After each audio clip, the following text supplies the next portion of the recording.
Salam sejahtera bagi kita semua. Satu kesempatan yang begitu indah untuk saya boleh berada bersama-sama di hadapan saudara, walaupun hanya melalui tayangan ini.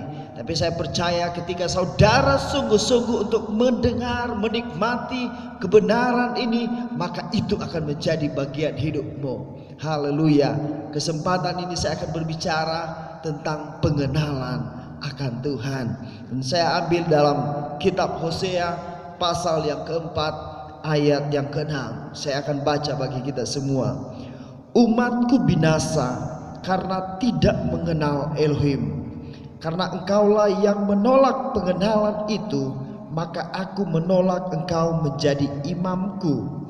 Dan karena engkau melupakan pengajaran Elohimmu, maka aku juga akan melupakan anak-anakmu. Nah, saudaraku yang kekasih di dalam Tuhan kita Yeshua HaMashiach, perkembangan zaman semakin pesat, di mana kita melihat bahwa pengenalan atau pengetahuan orang semakin bertambah-tambah. Berbeda jauh dengan kita dulu yang masih kecil, kita tidak tahu apa-apa. Tetapi saat ini kita melihat anak-anak di usia yang masih dini, tetapi mereka sangat mengetahui banyak hal. Ya, contohnya handphone. Kalau dulu kita tidak tahu apa yang namanya dengan handphone, tetapi kita lihat anak-anak kita sekarang, mereka bukan hanya sekedar tahu handphone, tetapi mereka mengetahui bisa mengoperasikan handphone itu. Walaupun ada banyak orang tua yang mungkin bisa dikatakan gaptek, tidak tahu tentang perkembangan teknologi ini, tetapi kita lihat anak-anak kita, mereka sangat pintar, mereka sangat bijak untuk mengoperasikan handphone itu. Nah, kita lihat bahwa inilah tanda-tanda di mana kebenaran itu semakin akan digenapi. Pengetahuan orang semakin hari semakin bertambah. Nah, satu hal yang perlu kita ketahui, yang saya maksudkan di sini, bagaimana pengenalan kita dengan Sang Pencipta kita. Berapa tahun kita menjadi orang Kristen, tetapi apakah kita sudah mengetahui siapakah Tuhan kita? Siapa Elohim kita? Nah, di sini kita lihat bagaimana Hosea menyampaikan pesan ini kepada bangsa Israel, di mana kita ketahui bersama bangsa Israel adalah satu umat pilihan Tuhan sendiri, dan Tuhannya bangsa Israel bernama Yahweh. Yahweh lah yang menuntun bangsa ini dari tanah perbudakan untuk menuju kepada satu tanah perjanjian, yaitu tanah Kanaan. Di dalam perjalanan bangsa Israel ada banyak hal yang besar, ada banyak perkara-perkara yang luar biasa yang Yahweh lakukan kepada bangsa ini. Tetapi kenapa Hosea menyampaikan ini kepada bangsa Israel? Karena mereka menolak untuk mereka mengenal siapa Yahweh yang sudah menuntun mereka menuju ke tanah perjanjian, di mana Yahweh memilih Musa untuk menggantikan dia, membawa bangsa ini untuk masuk kepada tanah perjanjian, tanah yang berlimpah susu dan madunya. Bangsa Israel tidak mau tahu siapa Tuhan itu, siapa yang menuntun mereka, siapa yang membawa mereka untuk mereka bisa keluar dari tanah perbudakan. Sehingga lewat Hosea Tuhan berfirman kepada Hosea, katakan bahwa aku menolak engkau. Walaupun bangsa Israel adalah bangsa pilihannya, Yahweh berkata, bangsa kesayanganku, umat pilihanku. Tetapi di sini kenapa Yahweh sendiri menolak bangsa Israel? Mereka tidak mau mengenal Dia. Mereka hanya memerlukan sesuatu dari Yahweh. Mereka membutuhkan sesuatu dari Yahweh. Tetapi kemudian hari ketika mereka merasa mereka tidak butuh Yahweh, ketika mereka merasa tidak butuh Tuhan, mereka tidak mau tahu. Kita melihat di sini kata menolak. Kenapa Yahweh berkata Dia menolak bangsa itu untuk menjadi imamnya? Dalam ayat yang terakhir dikatakan, karena engkau melupakan pengajaran Elohimmu, maka aku juga akan melupakan anak-anakmu. Ada satu pengajaran yang Yahweh berikan kepada Musa, dan pengajaran itu dikatakan kepada Musa untuk kamu sampaikan turun-temurun, dan dikatakan setiap hari siang malam engkau harus memperkatakan dan merenungkan apa yang Yahweh inginkan kepada bangsa Israel. Yahweh menginginkan satu persekutuan yang intim dengan Dia.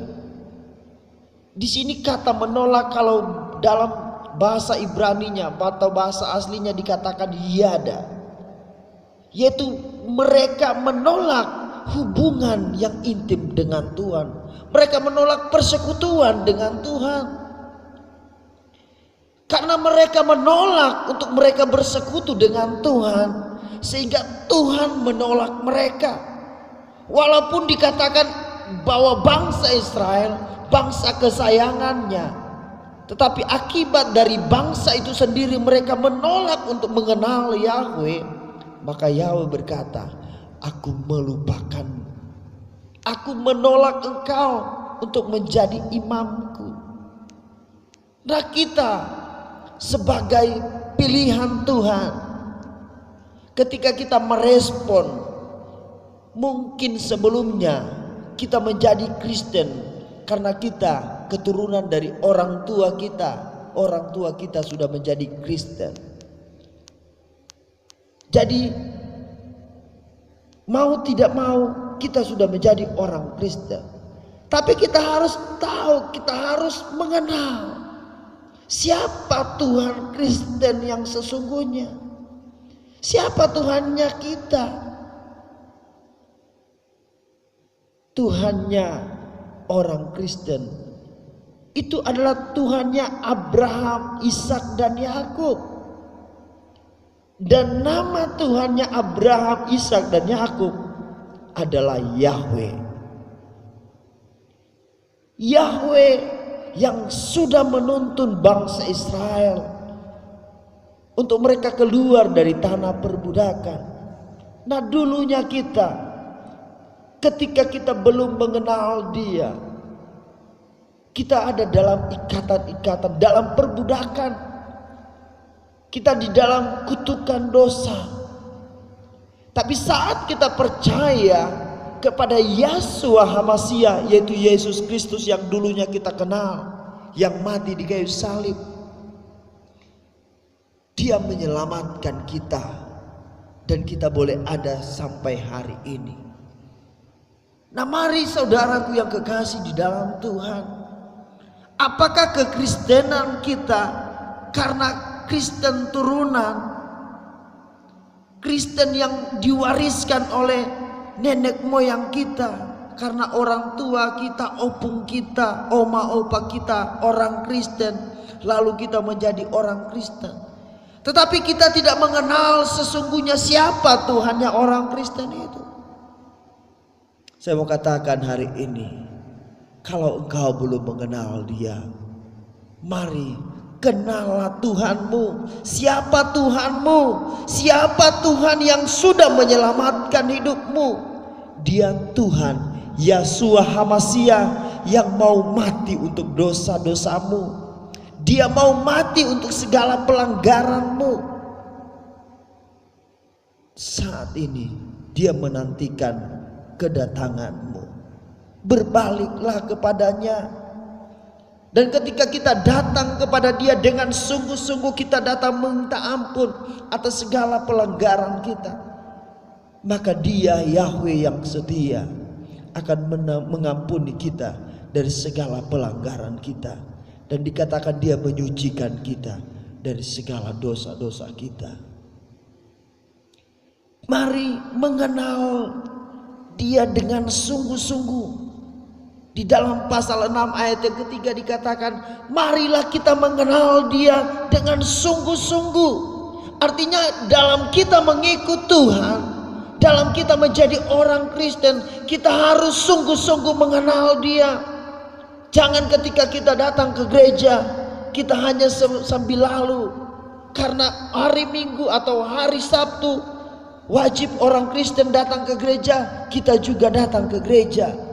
Tapi tidak ada satu kerinduan yang kita bangun dari hidup kita untuk kita mau mengenal dia secara pribadi.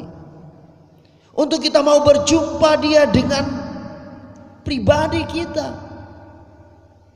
Kekristenan itu adalah pengenalan kita dengan Tuhan secara pribadi kita. Bagaimana kita mengalami dia melawat hidup kita, dia memulihkan kita, dia memperbaharui hidup kita dari hidup yang sia-sia menjadi satu kehidupan yang bisa memuliakan dia. Artinya dalam hidup kita, tingkah laku kita itu semua memuliakan nama Bapa Yahweh. Jangan dengan sikap kita, perkataan, perbuatan kita orang akan tersandung. Begitunya orang Kristen.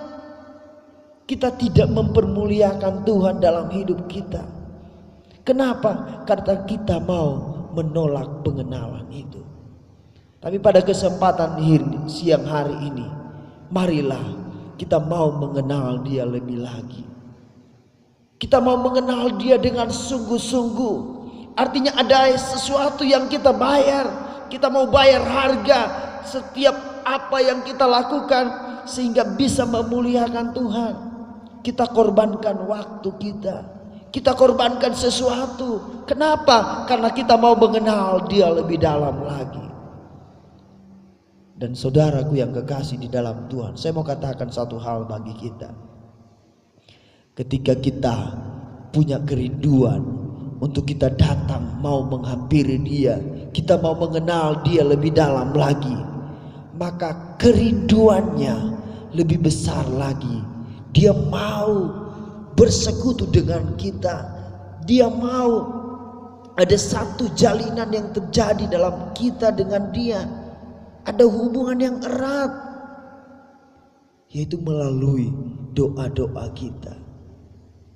Karena di dalam doa kita, dia akan memberitahukan hal-hal yang kita tidak pahami. Dia akan memberitahukan hal-hal yang tersembunyi. Yeremia 33 berkata apa? Berserulah kepadaku, maka aku akan memberitahukan kepadamu hal-hal yang tidak engkau pahami, yang tidak engkau ketahui. Di situ dia akan menceritakan, dia akan memberitahukan tentang isi hatinya dalam hidup kita. Jangan kita hanya menjadi seperti bangsa Israel. Kita hanya membutuhkan berkat